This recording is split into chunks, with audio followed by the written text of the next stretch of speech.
मुंबईतील आंदोलनातून आदित्य ठाकरेंनी सरकारवर हल्लाबोल केलाय। भाजपसमोर वाकणार नाही, झुकणार नाही असा इशारा त्यांनी दिला।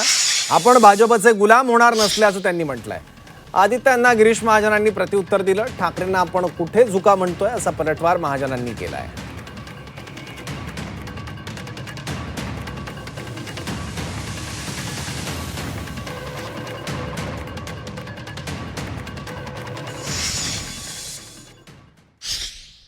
तर या देशाच्या मातीचे राहू आम्ही अंधभक्त राहू, तर आमच्या छत्रपती शिवरायांचे राहू आम्ही अंधभक्त राहू, तर शाहू फुले आंबेडकरांचे राहू आम्ही अंधभक्त राहू, तर महामानव डॉक्टर बाबासाहेब आंबेडकरांचे राहू ज्यांनी संविधान दिलं।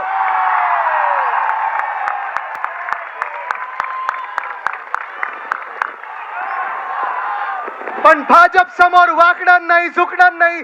कापला तरी चालेल आम्हाला, पण आम्ही भाजपचे गुलाम होणार नाही। आम्हाला कापलं तरी आम्ही भाजप समोर झुकणार नाही अशी भूमिका आदित्य ठाकरेंनी घेतली। आम्ही कुठे कापतोय, आम्ही कुठे झुका म्हणतोय। तुम्ही तुमचं काम जोरात चालू द्या। आणि मी सांगितलंय की हम दोन हमारा एक। तुम्ही पुढे मागे तुम्ही 3 जण राहाल। अनेक आता लोक अजून फुटण्याच्या मार्गावर, खासदार तर काही राहिले नाही, 2-3 मोटर बजारी राहिलेत। आमदाराची तीच अवस्था आहे, महापालिकेच्या नगरसेवकांची पुढे मागे तीच अवस्था होणार आहे। आणि म्हणून आम्ही तुम्हाला काही म्हणत नाही कुठे झुका का मान कापा, आम्ही काही कापत नाही, आम्ही काही करत नाही। तुम्ही तुमचे ताट मानेने उभे राहा आणि असंच तुमचं काम चालू द्या।